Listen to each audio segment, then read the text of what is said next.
Pula, la perle de la mer Adriatique, située au sud des côtes dalmatiennes et qui fut une grande puissance au XIIIe siècle. C'est au cœur de ces monuments et places héritage de l'UNESCO que nous avons assisté au PUF Festival international de théâtre alternatif. C'est quoi l'histoire de Pula? Quelle civilisation a dominé ici?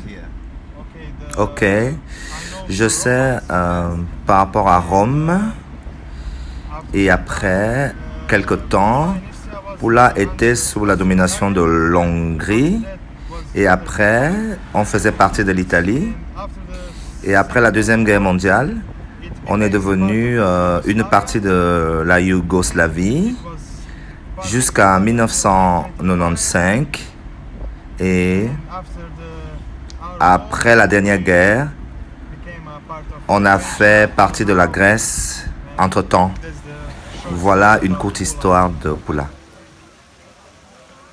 Pula, c'est en Croatie et c'est vraiment un écrin, c'est-à-dire un bijou. Nous sommes ici à la place principale. Ici, là derrière, il y a un des vestiges qu'ont laissé les Romains, notamment le César Auguste. Et ici, c'est la place communale également de cette ville. Nous sommes également dans un festival qui s'appelle le PUF Festival et je vais notamment prester ce soir. Et la délégation belge est venue avec un mouvement qu'on appelle le Peace Performance Train qui vont nous expliquer tout au cours de cette petite capsule. Je suis ici aujourd'hui en tant que membre et représentant du mouvement artistique Peace Performance Train, en abrégé Peace Train, le train de la paix. Et nous sommes très heureux d'être ici, en Istrie. Nous avons été fondés à Bruxelles il y a environ 1 an et demi. Il s'agit d'un mouvement artistique très international et je vais d'abord dire quelques mots au sujet du mouvement. Donc nous l'appelons Peace Performance Train, Peace Train. Nous avons les performances qui font appel aux valeurs humaines très simples, la paix, la tolérance, l'humanité, l'empathie, la solidarité, la défense des plus faibles, où qu'ils soient et qui qu'ils soient.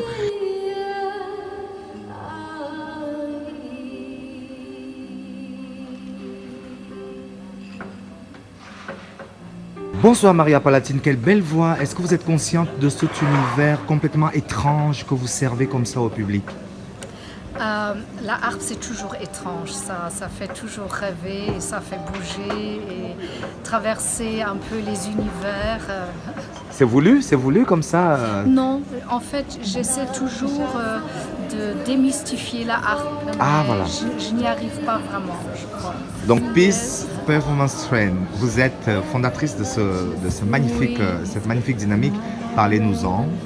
En fait, j'ai fondé ça il y a une année et demie avec Al-Hadi Agabadour à Bruxelles.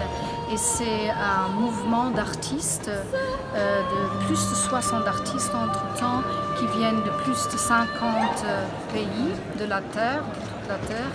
Et on est réunis dans la volonté de transmettre l'esprit de tolérance et d'ouverture de Bruxelles, la capitale de l'Europe.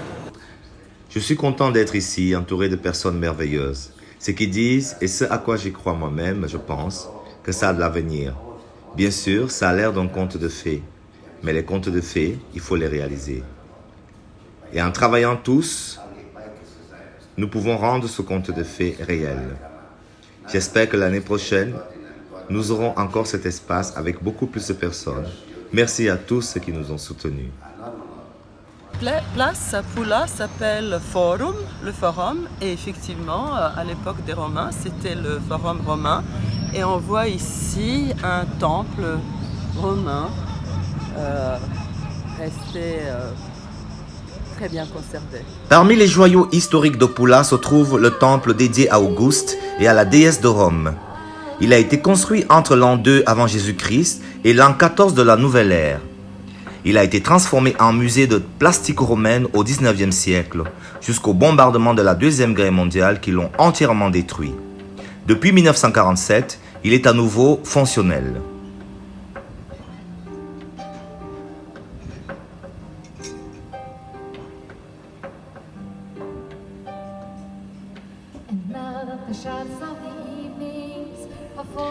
C'est en danse qu'on vous quitte, en vous présentant l'amphithéâtre de Pula, le plus grand monument bien conservé de la construction antique en Croatie.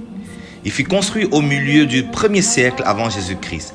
Les plus importants événements sociaux dans le monde antique, tels que les combats de gladiateurs et les tournois, les combats avec des fauves ou d'autres spectacles y avaient lieu. Ils pouvaient contenir jusqu'à 25 000 spectateurs.